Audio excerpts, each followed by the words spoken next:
All right, so hopefully most of you were able to draw this one. It is a B with 3 F's, single bonded, correct? What was unique about this one, do you remember? All right, B doesn't get a full octet. There's no double bond here because B can't make F positive formal charge.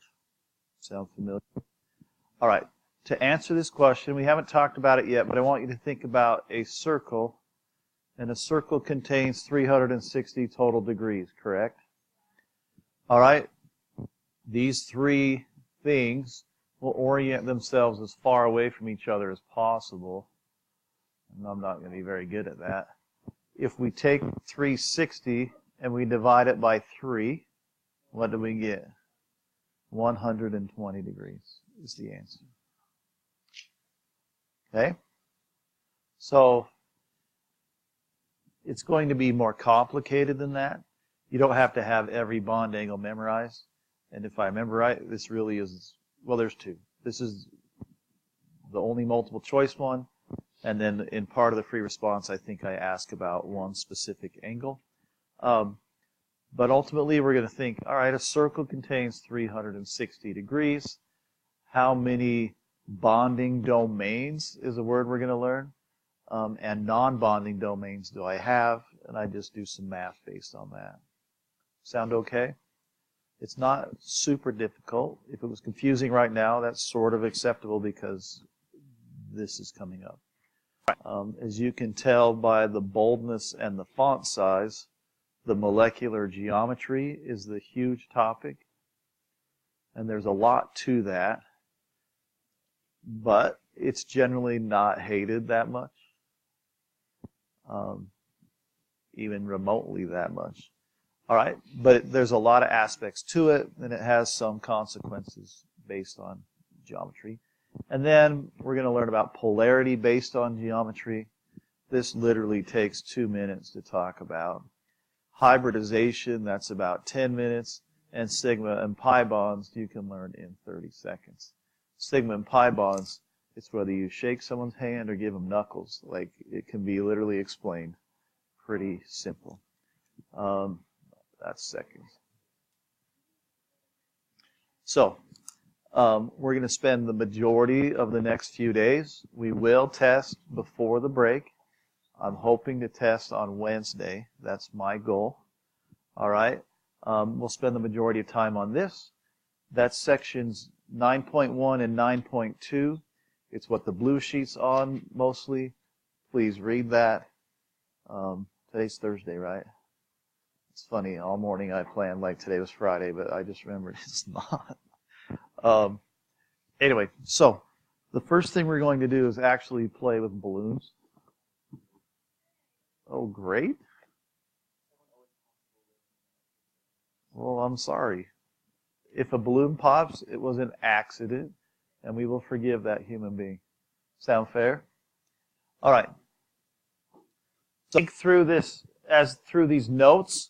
I want you to think of the models you just made, and I want you to remember that the balloon represents this thing that we call an electron domain, and that the knot represents the central atom, or the atom that we're going to focus on. Because if it's a big molecule, we can do this for one that's on the far right side. We would just define that one as the central one in this discussion. Okay, so when we talk about the shapes of molecules and the reactivity of molecules, it becomes important to be able to draw these shapes and then be able to predict how they would react. So the shape of a molecule plays an important role in its reactivity. By noting the number of bonding and non-bonding electron pairs, we can easily predict the shape of a molecule. Okay, so what we just did with our balloons, this would represent the knot, the central atom. It would have been right here. And then the electron domains would be the balloon right here and right here. Okay, can you sort of imagine what we're doing? And then we didn't have another knot, but then there'd be like a knot over here, and that would represent the other atom. Okay? So the balloons are representing the literal space that pairs of electrons occupy in a three-dimensional model. Are you kind of all right with that? All right? So this was the first thing that we actually did. We tied two balloons together with our little knot, and we formed something that we are going to call linear. Okay? So I was not clear, I noticed, when I tried to, but I definitely wasn't. I wanted you to draw your shapes, like going down the page. And it doesn't matter if you didn't, but you're going to put some information here. So first off, you would say this type of structure is going to be linear. These are things you do have to know. You have to know when you tie two balloons together, you're going to get a structure that's linear. Now we're dealing with what when I said balloons equal what? Electron domains. So let's restate it in a much more non-easy way to understand. When you have two electron domains, your substance is always going to be linear. Well, that's because there's more. You just don't know they're there yet. Okay. You all right with that so far? So, balloons represent literal space that electrons are occupying around a central atom. Yes?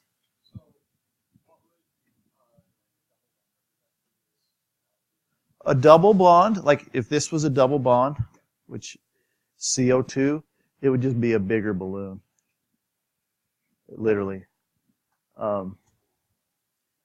So, what's that? Yeah, you were all single bonded. Okay, now, Isaac asked a really good question. He said, well, what about this one? That is not linear. That's bent. The reason this is bent, and we're going to learn, is because this is not two electron domains.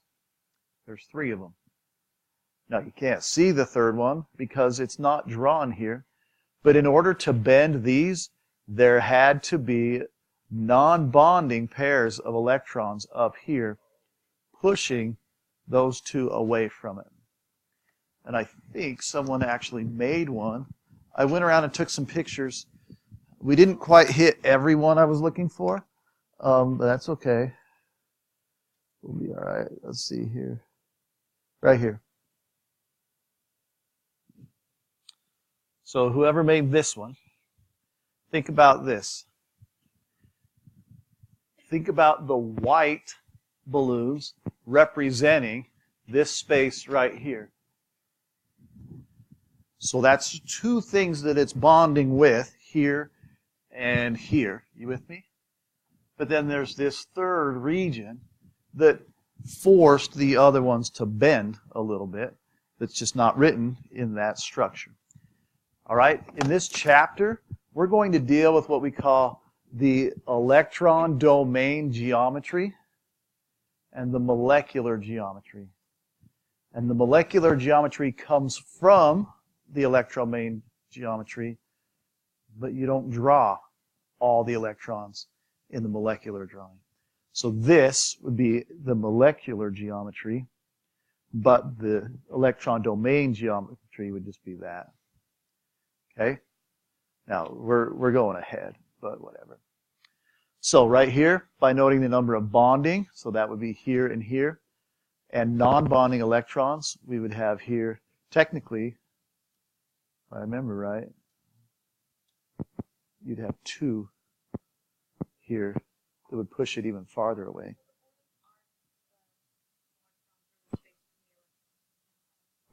They, what?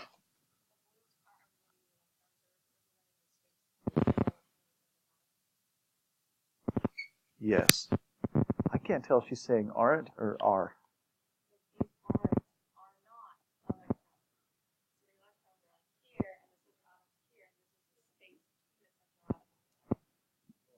It's fine. Yes, and it can also represent the electrons too, because they're both the same thing. Yeah, that's just that three-dimensional blob where we're probably going to find them. Or the space between them. It's fine. All right, so here we go. Next up. So what determines the shape of a molecule? Simply put, and this is very important even though it says simply put, electron pairs. Okay, so what determined the shape of these things you made? Balloons. The more balloons you added, the closer each balloon has to get to each other. Because balloons by nature will stay as far away from each other as possible. Because when you tie the knot, they're going to be opposites, right? But then you added a third one and they had to squeeze. You had a fourth one and they made a weird shape and had to squeeze closer. A fifth one, even closer. A sixth one, even closer. Electron pairs will do the same thing. Electrons dislike each other, so they repel each other. If you have two pairs of electrons, they're going to be as far away from each other as they possibly can. All right? Or they will orient themselves linearly so that they are 180 degrees away from each other. All right? Now, whether they're bonding or non-bonding, they still push each other apart. By assuming the electron pairs are placed as far as possible from each other, we can predict the shape of a molecule. All right? So, for instance, in NH3, we have N as our central atom. Then we'd have three balloons that would go to the H, but we'd still have a fourth balloon here. Okay? And, like, if you draw it one-dimensional, you'd think it was just this. Like, it was just, like, straight up and down and left and right. But it wasn't that way in three-dimensional. I took one of these, I think. Okay, hey, there's my kid. Oh, it was the first one. It was right there in front of me. Okay. So, when you have four balloons, the two go straight up and two go... No, they don't. They make this structure. Now, it's resting on a table, but if I lifted it up, they'd be a little bit bent down. You okay with that? You made them. They were a little bit bent down because they push each other away. We get so far? All right. So, that would be this structure. So, electron domains. This is very important. We can refer to electron pairs as electron domains.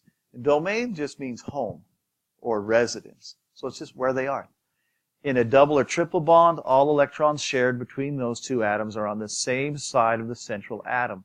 Therefore, they count as one electron domain. So, even if it's a double, you would only count this as one single electron domain. This would be a second electron domain. It's a place that electrons live around this central atom. Then there'd be a third, and then there would be a fourth. So this structure would have... I know, like, and it was going to be a good sneeze. But I snuffed it out by, like, focusing on getting to the pause in time. Never again. All right. It never achieved its purpose. All right. So we would say that this molecule, that the central atom, has 4 electron domains.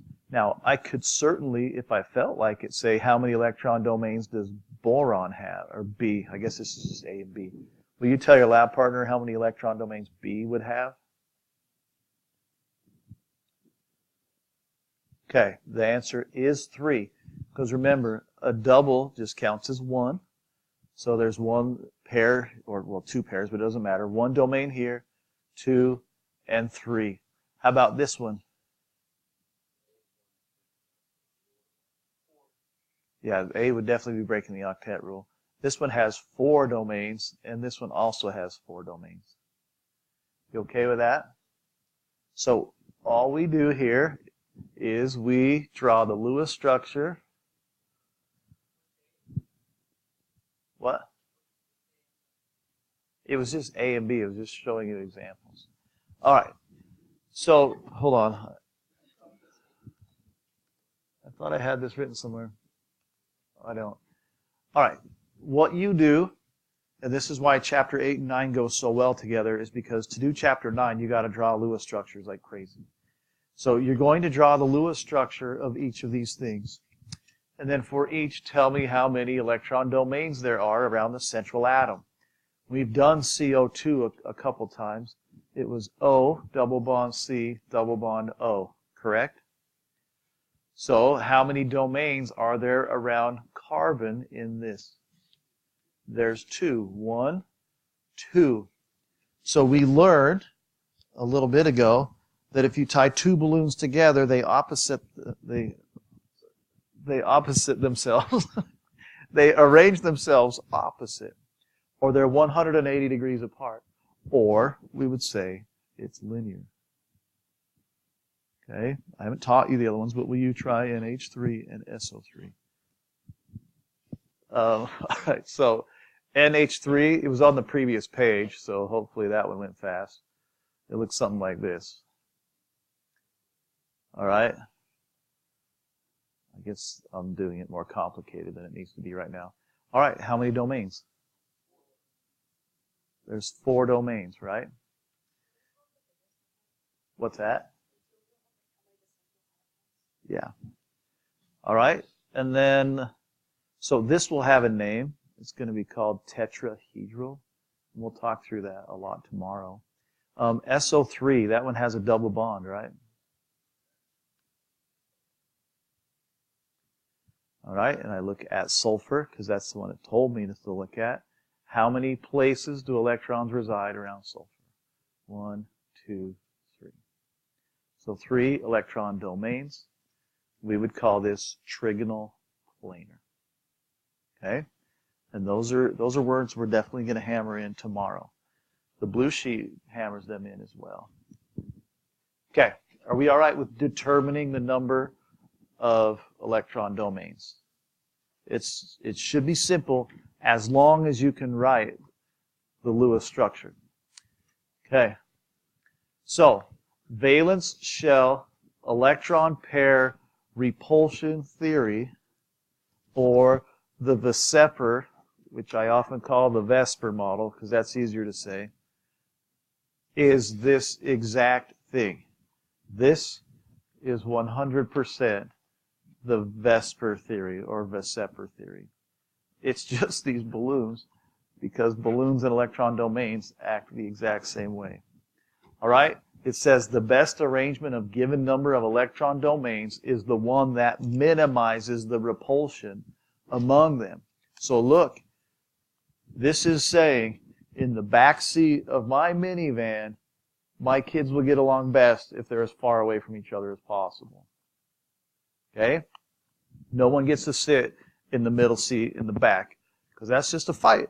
Because then elbows touch, knees touch, fights happen fast, right?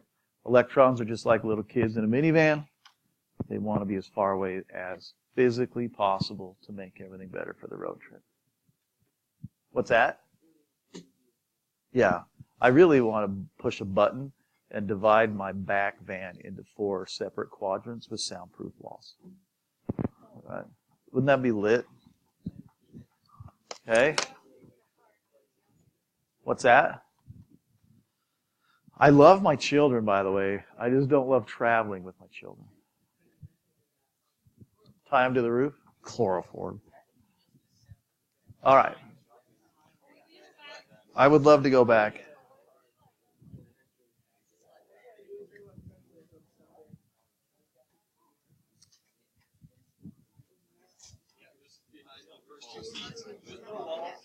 Okay, I'm going to go forward. Is that all right? All right.